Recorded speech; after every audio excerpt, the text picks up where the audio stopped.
In our last episode, we saw that Herod Antipas, this son of Herod the Great, who's ruling over the Galilee region, has upset just about everybody he could possibly upset. Particularly by marrying his niece Herodias, taking his brother's wife.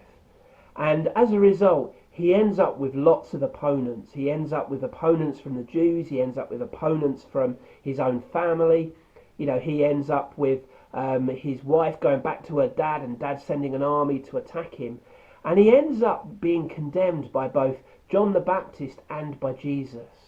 So you have Herod Antipas ruling this region of Galilee where a lot of the Gospels are set. And some of the things we need to realise about Herod Antipas is that for all this crazy, lustful, powerful tyrant that he was the only member of Herod's family to actually meet Jesus. Herod Antipas was so disliked by the Jews that any criticism of him was going to be popular. And so John the Baptist criticising him is going to be popular with the Jews. But not only that, Jesus himself criticises Herod Antipas for the way that he's living and the things that he's doing. And if you remember, one of the groups of people who supported Herod Antipas were the Pharisees and the Herodians, two different groups, a religious group and a secular group, who both, eager for power and eager for position, support Herod Antipas. And so Jesus, in condemning and criticising Herod Antipas, it creates a sense of a greater understanding of one of the reasons why the Pharisees were so opposed to Jesus, because he was threatening their power base. And in Luke 13 and verse 31, we actually see the Pharisees going to Jesus and telling them that Jesus' ministry is now upsetting Herod Antipas, and that Herod Antipas now wants to kill Jesus. Jesus' response to that's quite interesting. He calls Herod Antipas a fox, or in our vernacular, he calls him a wimp. Jesus calls out Herod Antipas for the way he's living.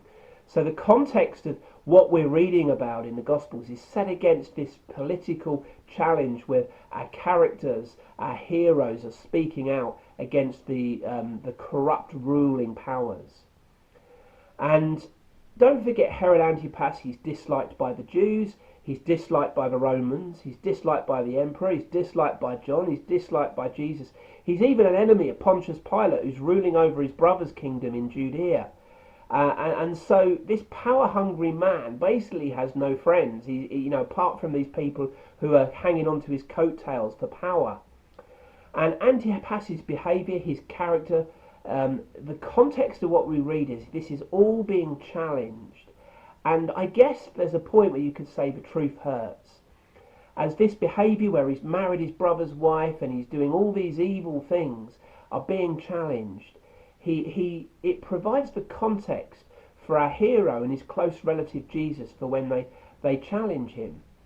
And one of the things we'll see as we read on is that after John the Baptist is executed, Herod actually thinks Jesus is John the Baptist come back to life because Jesus is saying the same things that John the Baptist did.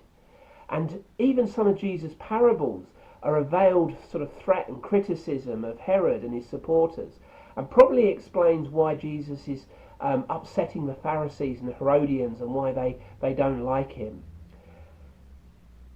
At the end of the Gospels, when Jesus is arrested, he's arrested in Jerusalem, which is governed by Pontius Pilate, who's the prefect, the Roman prefect over that region. And when Pontius Pilate learns that Jesus is from Galilee, he sends him, in Luke 23 we read, to Herod Antipas.